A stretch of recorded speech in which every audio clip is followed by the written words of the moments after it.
I'm just curious because you're so competitive. Were you able to forget that game yesterday pretty easily? Did you lose any sleep last night over missing 15 in a row to start? Not at all. And then you just came back to work and do what you did. You went through your normal routine today. Well, yeah. I mean, it's always interesting to me to hear people talk. After a game like that I'm done and all this other stuff. I mean, it's just,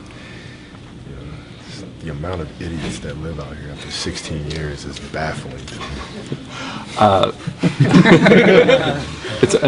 All right, hello and welcome to another edition of Personal Foul. I am your host, Manuel, and this is... I'm Isaac, and we are all a bunch of idiots, according to Kobe Bryant. Biggest minds. Yeah, we have no idea what we are talking about. So yeah, we're really dumb because we're talking about how he went 3 for 20 and questioned his shot selection. So yeah. And with that freaking amazing lead in, we're gonna go ahead and lead into our first topic, and that is, at least here in Lakerland, always will be until he retires, Kobe Bryant.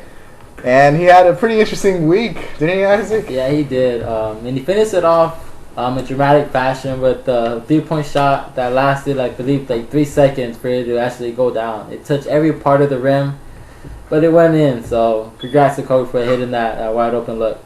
Yeah, but before that three went down, and actually a couple games before that three went down, Kobe had perhaps his worst outing this basketball season, going 0 for 15 through 3 quarters and then finishing off the game 3 for 21 against the lowly New Orleans Hornets. So, yeah, Kobe's really making us... he's making us sweat it. Making us sweat it for a little bit. So, yeah, where do we even begin to analyze this up and down week for Kobe? I don't know. I was not surprised that Kobe shoots a lot. That shouldn't be a surprise to anybody. I mean, if you are surprised he's shooting so much, I don't know where you've been for the last 16 years, because that's what he's been doing his whole career, shooting the ball.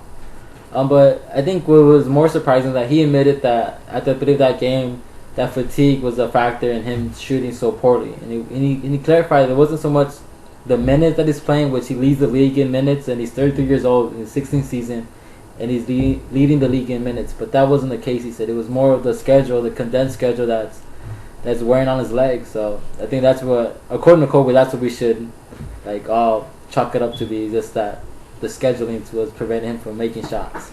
Yeah, part of that was the tired legs. Another part of that was the fact that he shot, I think, 9 threes during that game. Kobe shooting 30% from 3. Yeah. So the shot selection was definitely a little bit suspect there.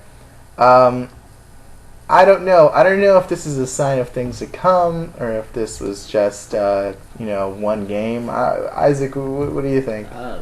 I think he's not going to go 3 for 20. He's not going to go 0 for 15. He's not going to go scoreless for a whole first half again. But he is going to have those games where you're going to get mad at him like I do and yell at the TV and be pass the ball, and he goes 7 for 25. It's not good. It's not good when you miss 18 shots. And the Lakers actually have a losing record when he misses more than 15 shots. So, and they have 7-1 when he attempts less than 20 shots. So I don't know. You could take it as you want with those numbers. Right, and it was actually a little bit interesting, though, to see that Kobe actually came out gunning the game after he scored, I think, 17 seconds in yesterday's game. So Kobe's definitely not shy about shooting the ball despite his struggles out there. So that could be a good thing or a bad thing, but they were depends how you see it. He forgets very easily, or he's not going to learn his lesson and keep jacking up the shots. So I don't know. I don't know what that does with the offense, though. It's pretty interesting. Well, another story coming out of Los Angeles is, of course, Andrew Bynum. The lack of maturity. I'm speechless. I don't even know where to begin. No, I'll take that back. But Bynum, come on, man. You gotta be a nice guy. We told you this already. Be a nice guy, Bynum. Yeah, he definitely didn't get the clue from last episode. Yeah. Bynum, apparently, he's a pretty disgruntled man right now.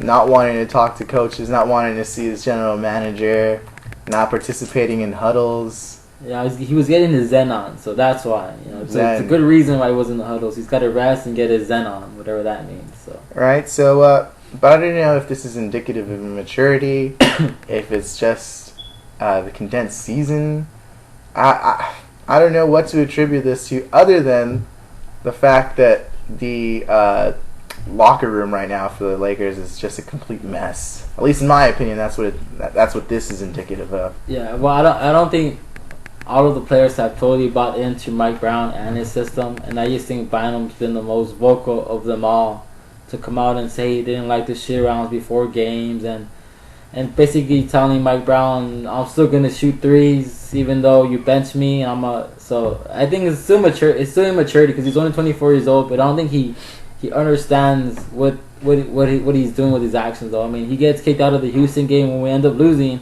but he walks out high-fiving the fans, and against Washington he says he was aloof and why we lost to them. So I'm just saying it's not good for the next guy who's supposed to be our franchise player after Kobe leaves to have these kind of incidents occur now quite frequently in the last couple of weeks with the team. Aside from making fans like us nervous, I'm sure it makes the Lakers front office especially nervous because this is a guy that after Kobe retires, it looks like you're going to build your team around. And if he's not buying into the philosophies that the team is pushing, can you really expect him to buy in a long-term contract in the future? I don't know if that's... Well, that begs the question, though, again, like, they got to reevaluate Bynum and say, is he going to mature enough? Is he going to understand that he's got to fall in line with Mike Brown and with the rest of the guys?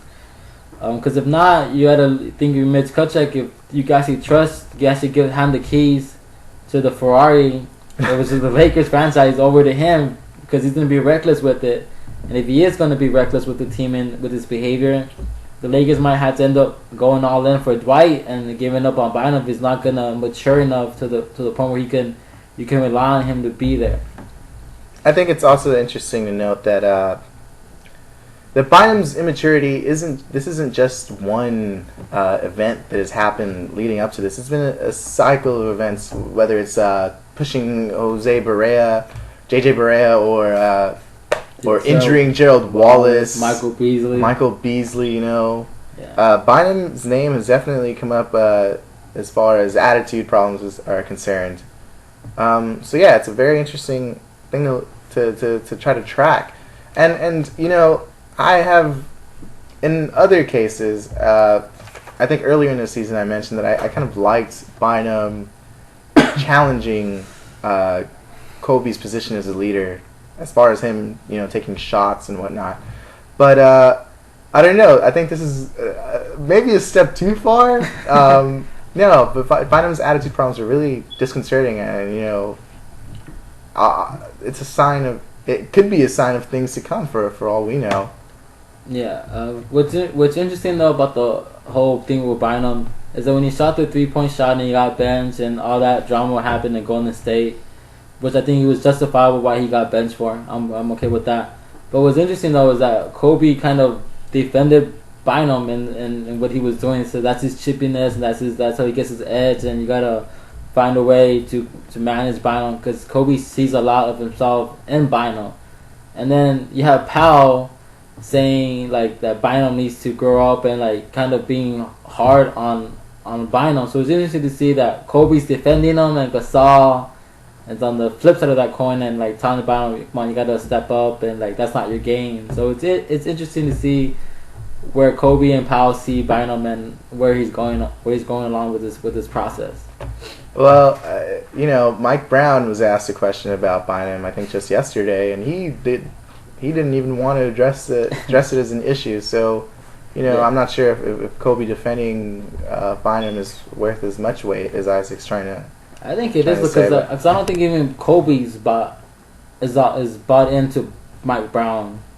He's not all in Mike Brown either, which is I think why I think Bynum is okay. Bynum feels justified to criticize Mike Brown because Kobe's not totally bought into Mike Brown. So if Kobe's not bought in, then why do I gotta be bought into Mike Brown in his system and his whole belief?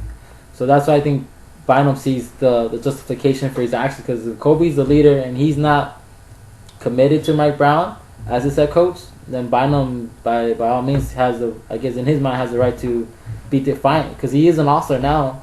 Yeah, well, Bynum's defiance isn't at least I don't think is completely directed at Mike Brown solely. I mean, Right. he's also sitting out of team huddles, right?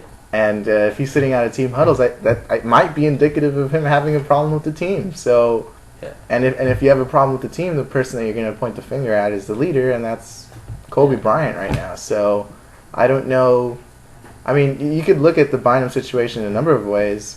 Could be that he's defying Mike Brown Yeah. or defying management, but it could also very well be that he's defying the team and by extension Kobe, No, which you is an just interesting wanna- you want dynamic. to start something. He's not going after Kobe. Kobe's the only guy defending Bynum and all his things that he's doing. He's the only one. His only teammate that's vocal about defending him. But what's interesting though is that this whole team, I think privately, is not as cohesive as everybody thinks they are. I don't think they're not all getting along because they don't know, like, the rotations are not really necessarily set because Murphy's not kind of out on the rotation a little bit and Robert's getting more minutes now. Godluck is out totally now. So it's interesting to see because I don't think the players are all in on Mike Brown, and that's a big problem that they're not totally bought into Mike Brown's system this late in the year. And Kobe keeps saying that you got to learn, it's a process, but at some point you gotta go all in with your coach and believe that he has a vision for your team to be successful. And I don't think to this point the team has totally bought in to Mike Brown, and that's the problem for me. Is that the team is united in the sense that they're not all in on the coach, which is not a good sign of being united as a team. That you're all united for the wrong reason. Definitely. Well, I actually agree with that point. But my question, I think the most important question is, would you be okay with Bynum shooting threes? Mm-hmm. You said he wanted to take some more. If So I he mean, practices threes, why not? Expand the game. They can't defend them. I don't know. He should not shoot threes. I mean, I think he just saw Gasol shooting threes, so he thought he could shoot them. But I like to see my center being in the post. That's just me though. I like to have my center in the paint. I mean, the reason I asked that is because the shot selection of other Lakers players has been pretty suspect as well. Kobe, was coming off of a game where he went 3 for 20 earlier in the season, and Pau Gasol's shooting 3-pointers, right? So it could very well be that Bynum was showing defiance due to the fact that the other Laker players were taking shots that perhaps they weren't supposed to be taking, and that has been an issue concerning the Lakers up to this point, where they're not feeding the bigs, right? They're not feeding Bynum, and he was having great efficient games, Right. and maybe he's upset about that. Who knows? I don't know, but I think that shouldn't be a problem. Not with Sessions, he'll get the ball in the post. And the thing with Gasol shooting threes, he can already shoot the 17-foot jump shot 18. So it's not that big of a stretch for him to go to the 3-point line. And he only shoots it from the corner, which is I think the closest three or the shortest 3-point spot in the court. Bynum doesn't shoot threes at all in his career. He can't even hit a 15-foot jump shot consistently as Gasol. So if he wants to shoot threes, go to practice, go to shoot around, and work on your game there. Once you start hitting shots in practice, the coach sees you hitting shots there consistently, then you could probably expand your game. But